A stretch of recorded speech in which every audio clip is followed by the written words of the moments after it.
아들, 며느리는 이혼당할 줄도 모르고 신장 떼준 거니? 새벽 2시 10년 키운 육아 카페 계정에 낯선 로그인이 뜬 순간 무슨 일이 벌어진 걸까요? 새벽 2시 낯선 로그인 시도 문자에 심장이 내려앉았어요. 제 이름은 강도윤, 39이에요. 지방 소도시 골목 한켠에서 작은 문구점을 운영하며 아내 서지영과 소소하지만 단단한 하루하루를 쌓아가고 있었어요. 저는 10년 넘게 아이 없는 부부들을 위한 온라인 모임을 운영해왔어요. 밤늦게까지 글을 올리고 댓글을 달며 마치 자식처럼 애지중지 키워온 소중한 공간이었어요. 그날 저녁도 여느 날처럼 평범하기만 했어요. 가게 셔터를 내리고 집에 돌아와 아내와 늦은 저녁을 먹으며 하루 있었던 소소한 일들을 도란도란 나눴어요. 두런두런 이야기를 나누다 어느새 스르르 잠이 들었어요. 아무 걱정 없이 평온하기만 했던 여느 밤과 다르지 않은 고요한 밤이었어요. 그런데 새벽 2시쯤 요란한 휴대폰 진동에 잠이 깼어요. 낯선 지역에서 제 계정으로 로그인 시도가 있었다는 문자가 화면에 떠 있었어요. 처음엔 잠결에 대수롭지 않게 스팸이겠거니 하고 넘기려 했어요. 그런데 곧이어 또 다른 이메일 하나가 도착하면서 마음이 술렁이기 시작했어요. 제가 10년 넘게 애지중지 써온 육아 커뮤니티 계정에 낯선 기기로 접속 시도가 있었다는 경고 메일이었어요. 화면을 보는 순간 등골이 서늘해졌어요.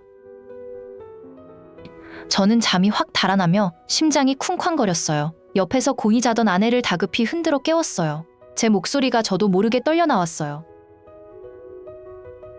지연이는 처음엔 잠에 취한 목소리로 별거 아니겠지 하며 대수롭지 않게 넘기려 했어요. 하지만 창백해진 제 얼굴을 보더니 표정이 순식간에 굳어졌어요. 아내는 아무 말 없이 겉옷을 걸치고 제 옆으로 다가와 앉았어요. 그 조용한 온기가 어깨에 닿는 것만으로도 큰 위로가 되었어요. 떨리는 손으로 접속 기록을 확인해보니 며칠 전부터 알 수 없는 위치에서 여러 차례 로그인 시도가 있었더라고요. 손끝이 차갑게 굳어갔어요. 다행히 얼마 전 도입해둔 이메일 인증 절차 덕분에 실제 접속까지는 아슬아슬하게 막혀 있었어요. 저는 참았던 숨을 내쉬며 겨우 가슴을 쓸어내렸어요. 하지만 그 안심도 잠시였어요. 곰곰이 생각해보니 그 계정 비밀번호를 다른 사이트와 똑같이 써왔다는 게 진짜 문제였다는 걸 뒤늦게 깨달았어요. 찾아보니 예전에 탈퇴했던 어느 쇼핑몰에서 정보가 새어나간 모양이었어요. 만약 그 계정이 실제로 뚫렸다면 정말 상상하기도 싫은 큰일이 벌어졌을 거예요. 수백 명 회원들의 소중한 정보와 제가 10년 동안 한 땀 한 땀 쌓아온 신뢰가 한순간에 와르르 무너질 뻔했어요. 심장이 미친 듯이 쿵쾅거렸어요. 저는 결국 그날 밤을 꼬박 새웠어요. 눈이 뻑뻑해지는 것도 모른 채 모든 사이트의 비밀번호를 하나씩 바꾸고 낯선 접속 기록을 일일이 지워나갔어요. 아내는 그 옆에서 말없이 따뜻한 커피 한 잔을 타주었어요. 몇 시간이 지나도록 아무 말 없이 그저 제 곁을 조용히 지켜줬어요. 어느덧 새벽 5시, 창밖이 희미하게 밝아올 무렵 지연이가 조용히 건넨 그 한마디에 제 마음이 울컥 뭉클해졌어요. 저는 그 말 한마디에 눈시울이 뜨거워졌어요. 10년간 혼자 묵묵히 짊어졌던 무게가 그제야 조금은 가벼워지는 기분이었어요.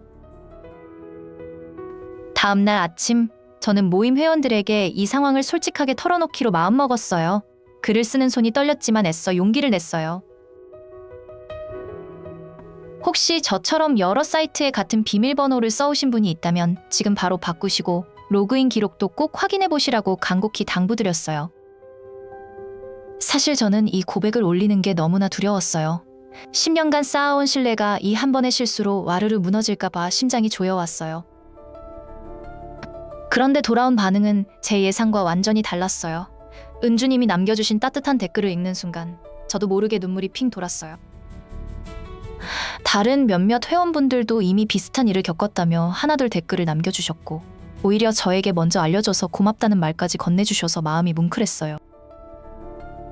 생각해보니 제가 10년 동안 진심을 다해 대해온 사람들이었기에 그 마음이 고스란히 저에게 돌아온 거였어요.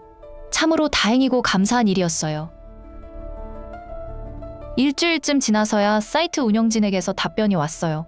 실제 도용 시도는 있었지만 다행히 별다른 피해로 이어지지는 않았다는 소식이었어요. 그 메일을 읽는 순간 저는 그동안 참아왔던 숨을 길게 내쉬었어요. 며칠간 어깨를 짓누르던 긴장이 그제야 스르르 풀리는 게 느껴졌어요. 이 일을 겪으며 저는 두 가지를 마음 깊이 깨달았어요. 사소해 보이는 보안 알림도 결코 무시하면 안 된다는 것과 곁을 지켜준 사람들의 소중함이었어요. 지금도 저는 매달 잊지 않고 로그인 목록을 꼼꼼히 점검해요. 그날 새벽을 떠올리면 이제는 두려움보다 아내가 타준 커피 한 잔과 은주님의 따뜻한 댓글이 먼저 떠올라요. 여러분이라면 어떻게 하셨을까요? 저라면 한 줄 댓글로 알려주세요. 여러분의 사연도 댓글로 보내주시면 다음 영상의 주인공이 될 수 있어요. 구독하시면 매일 새 사연을 들려드려요.